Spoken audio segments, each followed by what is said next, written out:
Okay, hello and welcome to our fourth episode of Basic Script Writing by Sumit Ranawala. तर आज आपण शिकणार आहोत बेसिक पंक्च्युएशन मार्क्सबद्दल म्हणजे कॉमा, फुल स्टॉप, कोलन ह्या सगळ्या ज्या साईन्स आहेत पुढं कोणत्या वापरायच्या हे आपल्याला बेसिक माहीत पाहिजे. If you are a writer and you don't know punctuation marks then it's really a शेम.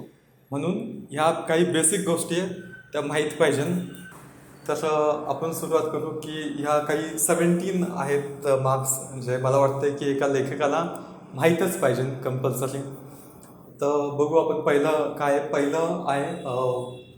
एक डॉट आहे. डॉट म्हणजे याला म्हणतात फुल स्टॉप म्हणतात किंवा पिरियड म्हणतात.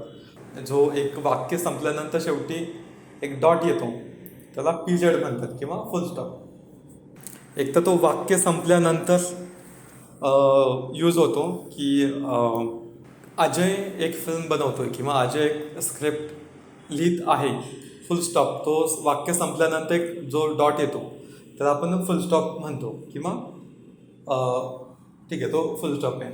आणि पिरियड म्हणजे पण एक डॉट.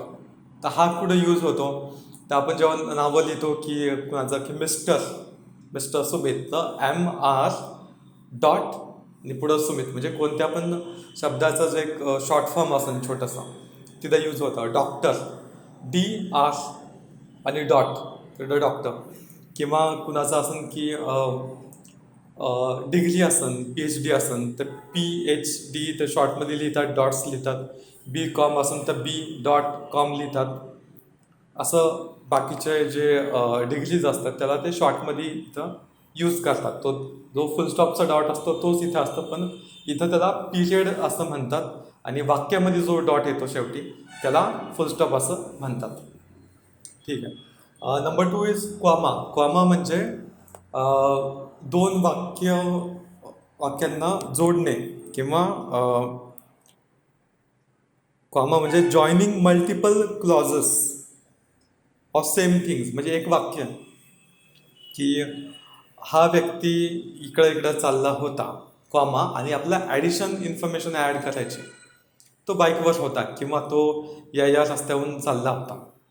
असं ॲडिशन इन्फॉर्मेशन जर ॲड करायची असेल त्या एका वाक्यामध्ये तिथं आपण कॉमा यूज करायचा असतो. आता हे मराठीत त्यांची जी काय नावं आहेत ती तुम्ही वेगळी सर्च करा. तर हे मला वाटलं ही माहिती इंग्लिशमध्येच माहीत असलेली बरी आहे. मराठीमध्ये या सगळ्यांची वेगळे नावं आहेत, ते तुम्ही वेगळं गुगलवर सर्च करू शकता. तर ठीक आहे. तर कॉमा असतो ॲडिशनल इन्फॉर्मेशनसाठी. म्हणजे तशी ह्या सगळ्या मार्क्स आहेत ते ॲडिशन इन्फॉर्मेशनसाठीच यूज केलं जातं. पण तशी पण सगळ्यांची युजेस वेगळे आहेत ते आपण आता माहीत करून घेऊ. कोलन आहे. Colon is for additional information. जसं की फिल्मची बघा नावं असतात किंवा नॉवलची नावं असतात की रोबॉट कोलन द मशीन, म्हणजे त्या आधीच्या शब्दाबद्दलच थोडी अजून एक्स्ट्रा माहिती. कोलन म्हणजे एकाखाली एक डॉट येतो त्याला म्हणतात कोलन. आता ही ॲडिशनल इन्फॉर्मेशनसाठीच यूज केली जाते. Can be used as a comma हां. तर या कोलनला कॉमासारखा पण काही लोक यूज केला जाऊ शकतो. आणि आपण स्क्रिप्ट रायटिंगमध्ये ह्याला डायलॉगमध्ये आपण यूज करतो की अजय कोलन आणि त्याचं जे काही डायलॉग असेल ते. तर कोलनचं हे महत्त्व आहे की ॲडिशन इन्फॉर्मेशनसाठी काही लोक त्याला कॉमा म्हणून पण यूज करतात. आपण डायलॉगसाठी यूज करायचं आहे की तो व्यक्ती काय बोलला आहे, कोलन आणि पुढं त्याचा डायलॉग्स. पुढचा एक question mark is to end the sentence with a question. एक वाक्याच्या शेवटी एक प्रश्न असतो ना, व्हाय, कशाला, का, असं का घडतं, तिथे येतो हा क्वेश्चन मार्क. नंबर 5 आहे सेमिकोलन, म्हणजे एक डॉट त्याच्या खाली छोटासा कॉमा.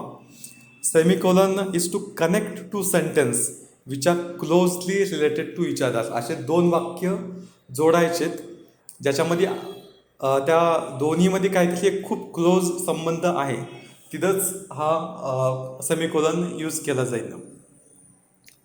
ठीक आहे. पुढं आहे की एक्सक्लेमेशन मार्क. एक्सक्लेमेशन म्हणजे एक लाईन उभी आणि खाली डॉट. तर हा कुठं यूज होतो? फॉर एक्साइटमेंट ऑफ क्वेश्चन, की एक कॅरेक्टर काहीतरी बोलला आहे आणि त्याला एक्साइटमेंट कशी दाखवायची, तर हे एक लाईन आणि खाली डॉट याला एक्सक्लेमेशन मार्क म्हणतात. तिथं आपण हा यूज करू शकतो. किंवा तो काहीतरी प्रश्न विचारतो किंवा एक्साइटमेंट आहे त्या गोष्टीबद्दल, जे काय तुमच्या स्क्रिप्टमध्ये असेल तिथं एक्साइटमेंटसाठी यूज केलं जातं. आता हायफेन म्हणजे एक छोटासा डॅश आहे. ओके, तर हायफेन डॅश आहे.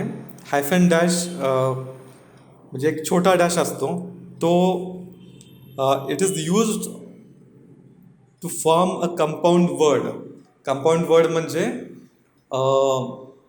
सन इन लॉ किंवा father in law, mother in law, हे जे छोटे छोटे डॅश येतात किंवा काही फिल्म येतात असे सलामे इश्क, त्याच्यामध्ये जो डॅश येतात छोटे, ते म्हणजे हायफेन आहेत.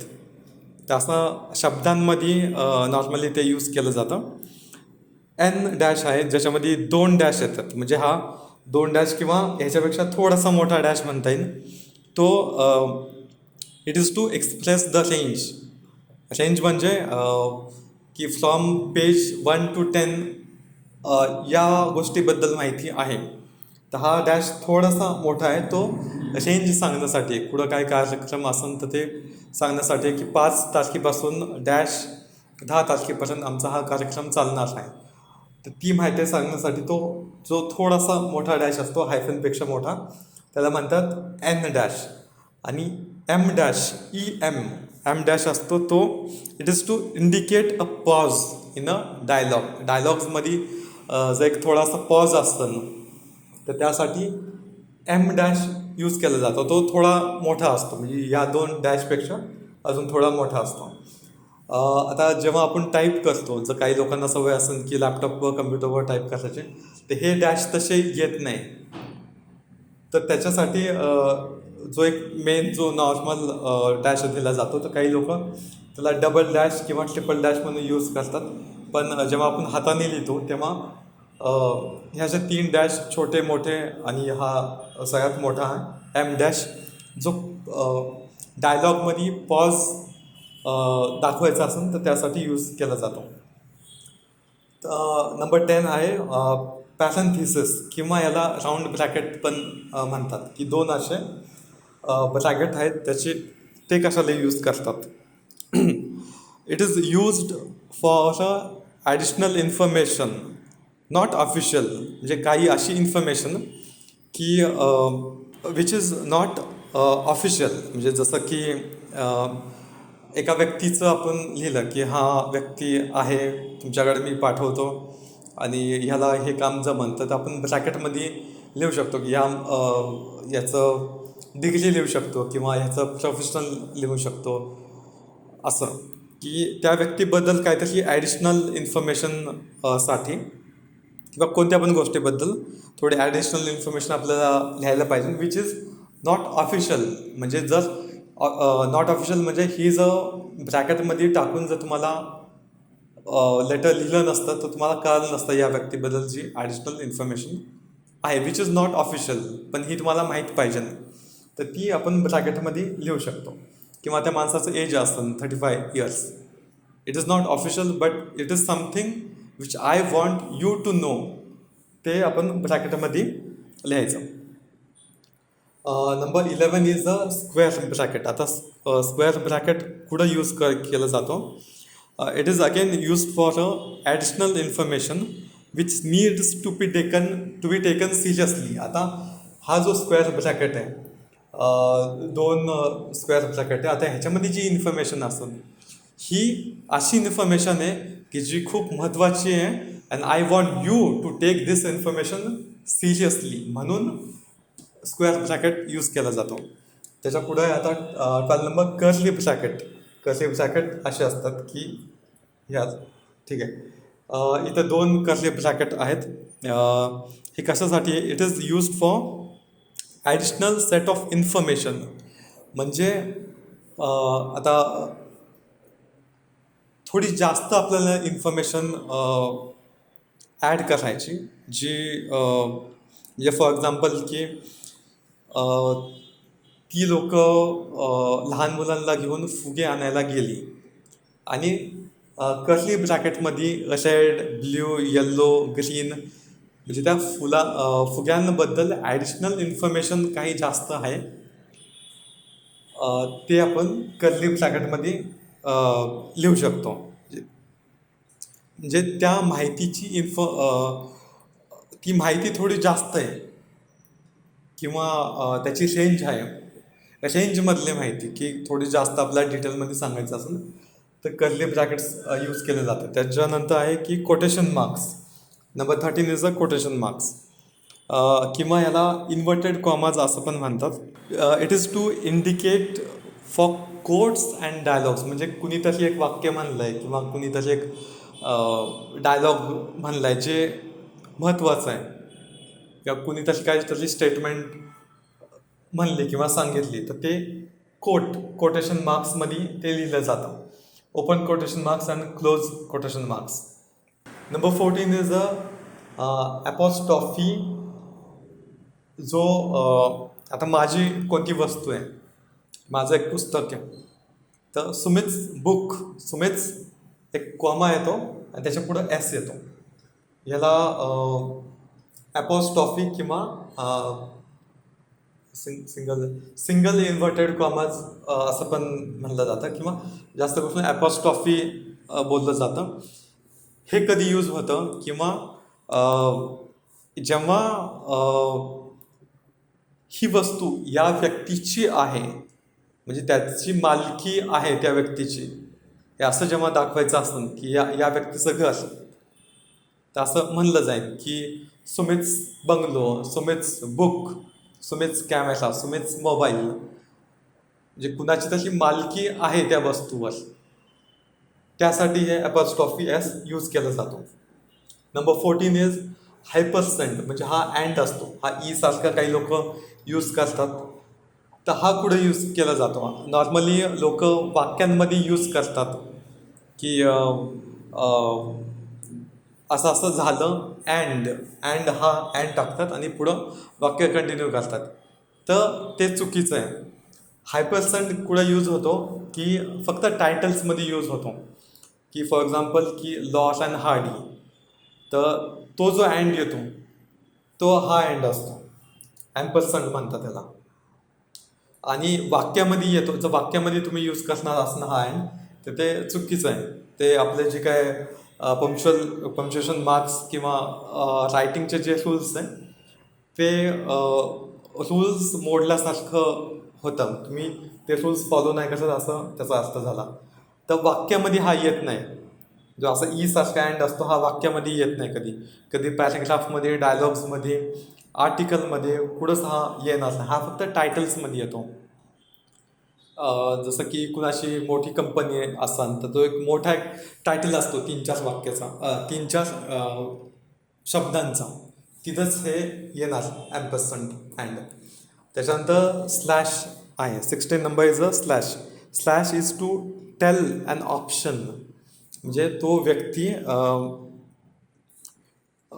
काहीतरी घेऊन आला कंटेनर, तर बॅग किंवा सूटकेस किंवा त्याच्याकडं आंबे होते पण किती होते एक्झॅक्ट इन्फॉर्मेशन माहीत नाही.